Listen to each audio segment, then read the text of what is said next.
एक तरफ लगाई जा रही थी रिटायरमेंट यानी संन्यास की अटकलें और एक तरफ रोको ने कर दिया है शुरू प्रैक्टिस। जी हां, आपने सही सुना। जहां पर इस समय विराट कोहली और रोहित शर्मा को संन्यास की अटकलें लगाई जा रही हैं, इन दोनों खिलाड़ियों को बताया यह जा रहा है कि जल्द ही रिटायर हो जाएंगे। ऑस्ट्रेलिया का टूर इनके लिए लास्ट दौरा होगा और ये 2027 ओडीआई वर्ल्ड कप से पहले आपको टीम को अलविदा कहते हुए दिखेंगे। और इसी बीच आईसीसी की लेटेस्ट जो रैंकिंग आती है, रोहित शर्मा उछाल करते हैं और सुमन गिल के बाद अब नंबर 2 ओडीआई बैट्समैन बन जाते हैं। वहीं पर विराट कोहली भी नंबर 4 बैट्समैन है और सुमन गिल नंबर 1 बैट्समैन है, यानी टॉप 5 में ही टीम इंडिया के 4 ओडीआई टॉप 3 बैट्समैन हैं। तो ऐसे तौर पर इंडिया की डोमिनेशन आप देख सकते हो। लेकिन दो खिलाड़ी जिनके रिटायरमेंट को लेकर काफी अटकनें लगाई जा रही थी, जिनको बताया यह जा रहा था कि वो जल्द ही रिटायर लेंगे। अगर बीसीसीआई ऐसा ही करेगी तो हो सकता है कि वो ऑस्ट्रेलिया के टूर पे भी ना जाए। बीसीसीआई को इनको खिलाने का जरा सा भी मन नहीं है और ये इस वजह से रिटायरमेंट ले लेंगे। हालांकि ये दोनों तो खिलाड़ी खेलना चाहते हैं, लेकिन बीसीसीआई इनसे ज्यादा प्रभावित नहीं है।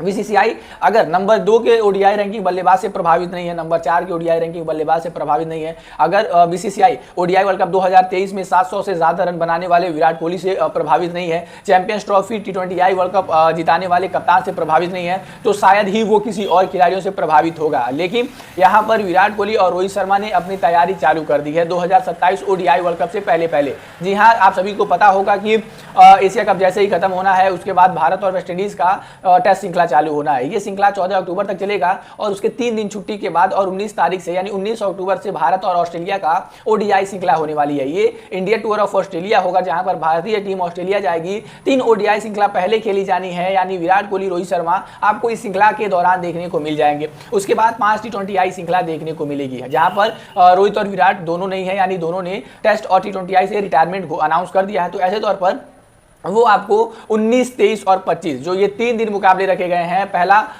19 को, दूसरा 23 को और तीसरा 25 को, ये जो तीनों मुकाबले रखे गए हैं, क्रिकेट ऑस्ट्रेलिया बोर्ड ने इनको एक अच्छे तरीके से फेयरवेल के बारे में भी अनाउंस कर दिया है। वो जानते हैं कि ये खिलाड़ियों का आखिरी ऑस्ट्रेलिया टूर हो सकता है, लेजेंड खिलाड़ियों का हो सकता है कि इसके बाद हम कभी उन्हें ऑस्ट्रेलिया में जाकर और खेलते हुए ना देखें। ऑस्ट्रेलियाई मैनेजमेंट ने उनको फेयरवेल के बारे में भी सोच लिया। हालांकि विराट कोहली ने अब प्रैक्टिस चालू कर दी है, क्योंकि आप सभी को पता होगा कि विराट कोहली IPL 2025 जीतने के बाद से अभी तक कहीं भी क्रिकेट खेलते हुए नहीं दिखे हैं। लगभग 2 से 3 महीने से ऊपर का टाइम हो गया, क्योंकि IPL बीता, उसके बाद टीम इंडिया इंग्लैंड चली गई। इंग्लैंड के बाद अब अगस्त का महीना भी चला जाएगा, एशिया कप भी खत्म हो जाएगा, वेस्ट इंडीज का टूर भी खत्म हो जाएगा। ऐसे तौर पर जब हमें इंग्लैंड जाना होगा तो विराट कोहली अगर उस रिफ्लेक्सेस में नहीं रहेंगे, क्योंकि क्रिकेट से ज़्यादा दिन हो गए दूरी बनाए हुए, तो आपकी वो आई साइड उतने अच्छे से काम नहीं करती, रिफ्लेक्सेस उतने नहीं होते, बॉडी बैलेंस उतना अच्छे से नहीं बन पाता, स्टांस में प्रेशर होता है। तो ऐसे तौर पर विराट कोहली ने 1-1.5 महीने पहले अपनी प्रैक्टिस चालू कर दी है और वहीं पर रिपोर्ट्स आ रही हैं कि टीम इंडिया के कप्तान ओडीआई टीम के रोहित शर्मा, जिन्होंने अभिषेक नायर के साथ मिलकर